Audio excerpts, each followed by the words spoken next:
गुरुर्ब्रह्मा गुरुर्विष्णू गुरुर्देवे महेश्वरा गुरुर साक्षात परब्रह्म तस्मे श्री गुरुवे नमः।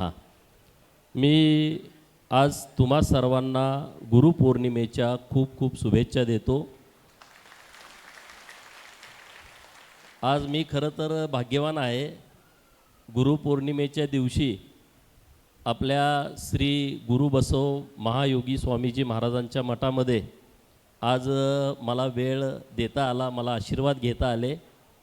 आपल्या सर्वांचं ज्यांच्यावरती खूप प्रेम आहे, थोडक्या काळामध्ये असे माननीय चन्नबसव महास्वामीजी यांच्या चरणी मी नतमस्तक होतो।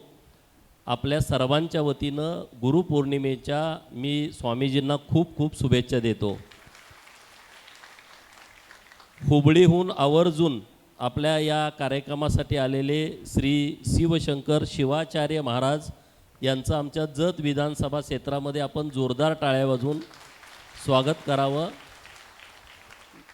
या कार्यक्रमासाठी उपस्थित माननीय जतचे नगराध्यक्ष डॉक्टर अरळी साहेब, माननीय नामद काका, माननीय झडपी काका, आपल्या जिल्हा परिषदच्या सदस्या डॉक्टर जीवान्नवरताई, आपल्या बिळूरच्या सरपंच विद्याताई, माननीय चिदानंद चौगुले आणि सर्व मान्यवर आणि तुम्ही सर्वजण आज गुरुपौर्णिमेच्या निमित्तानं स्वामीजींचे आशीर्वाद घेण्यासाठी आलेल्या सर्व माझ्या माता भगिनी, वडीलधारी मंडळी आणि युवा मित्रांनो, आपण आपल्या आयुष्यामध्ये पुढं जात असतो ते गुरूंच्या आशीर्वादानं, गुरूंच्या मार्गदर्शनानं।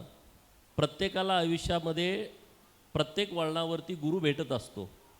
जन्म झाल्यानंतर आपली आई आणि आपले वडील हे आपल्या आयुष्यातले पहिले गुरु असतात आणि मग आपण शाळेच्या काळामध्ये, राजकारणामध्ये, समाजकारणामध्ये, ज्या क्षेत्रामध्ये आपण जातो तिथं आपल्याला गुरु भेटत असतात। आणि आपल्या सर्वांना आता या सगळ्या परिसराला मार्गदर्शन करण्याचं काम आता हे महास्वामीजींच्या हातामध्ये आलेलं आहे आणि आपण त्यांच्या मार्गदर्शनाखाली बिळूर आणि बिळूर परिसर आणि जत तालुका हा विकसित व्हावा, डेव्हलप व्हावा, यासाठी त्यांच्या मार्गदर्शनामध्ये आपण सगळ्यांनी काम करायचं आहे। आज तर गुरुपौर्णिमेच्या दिवशी इतकी चांगली पूजा करण्याचा योग माझ्या नशिबात आला, त्याबद्दल मी सर्व मठाच्या पदाधिकाऱ्यांना सर्वांना मी धन्यवाद देतो। पट्टा अभिषेकाच्या वेळी आपण सगळेजणच उपस्थित होता, हजारोच्या संख्येनं लोक उपस्थित होती आणि लोकांचं समर्थन हे स्वामीजींच्या बाजूनं आहे। आता मी त्या विषयावरती जास्त बोलत नाही, परंतु मला सगळ्यांना विनंती करायची आहे, मठाच्या बाबत कुणीच राजकारण करू नका, अशी माझी तुम्हा सर्वांना हात जोडून विनंती आहे। महाराजांना त्रास देण्याचा प्रयत्न केला तर मग तुम्हाला त्रास होईल, हे मी नम्रपणे सांगतोय। तसं कुणीच काय वागू नये अशी माझी तुम्हा कळकळीची विनंती आहे। आणि साधू संतांना लोक त्रास देतातच, हे ज्ञानेश्वर महाराजांच्यापासून संत तुकारामांच्यापासून आपण सगळ्यांनी बघितलं आहे।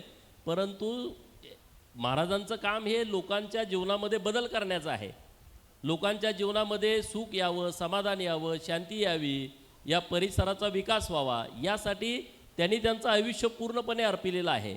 आणि म्हणून मी इथला लोकप्रतिनिधी म्हणून मी महाराजांच्या बाजूनं आहे, मी मठाच्या बाजूनं आहे, मी तुमच्या बाजूनं आहे। आणि त्यामुळं गावातल्या सगळ्या लोकांना, जे कोणी आता इथं असतील नसतील, त्यांना माझं नम्रतेचं आव्हान आहे, नम्रतेची विनंती आहे। आपल्या मठाचं एक वेगळं वैशिष्ट्य आहे।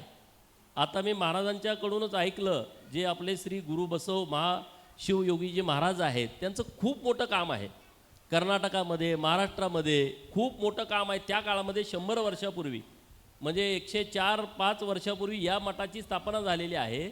या मठाचं वेगळं पावित्र्य आहे आणि ते पावित्र्य राजकारणाच्या चपला मठाच्या बाहेर ठेवून आपण सगळ्यांनी जपायचं आहे। राजकारण हे मठाच्या बाहेर गेल्याच्या नंतर कोण कुठल्या गटात आहे, पक्षात आहे, त्याच्याशी आपलं काहीच देणं घेणं नाही। मी आता इथं आलोय मठाचा भक्त म्हणून आलोय, मी आमदार म्हणून इथं आलो नाही। आमदारकी याच्या मठाच्या बाहेर, मठामध्ये आल्याच्या नंतर आपण सगळे भक्त आहोत आणि या मठाचं पावित्र्य ठेवणं हे आपल्या सर्वांची जबाबदारी आहे, सर्वांची जबाबदारी आहे. आणि म्हणून मागं काय घडलं ते सोडून देऊया. इथून पुढं आपण सगळेजण, कोणी आमचे मित्र पक्षातील लोक असतील त्यांनाही माझी विनंती आहे, आपण सगळेजण पूर्ण शक्तीनिशी आपण स्वामीजींच्या पाठीमागं उभं राहायचं. यांच्यामध्ये प्रचंड ताकद आहे, मी त्यांना बघितलं आहे. त्यांच्याकडं वय त्यांचं कमी आहे, परंतु त्यांच्याकडं नॉलेज, आध्यात्मिक ताकद ही प्रचंड आहे आणि त्याचा उपयोग आपण सगळे करून घेऊया. दुसरं आपल्याला काहीच करायचं नाही.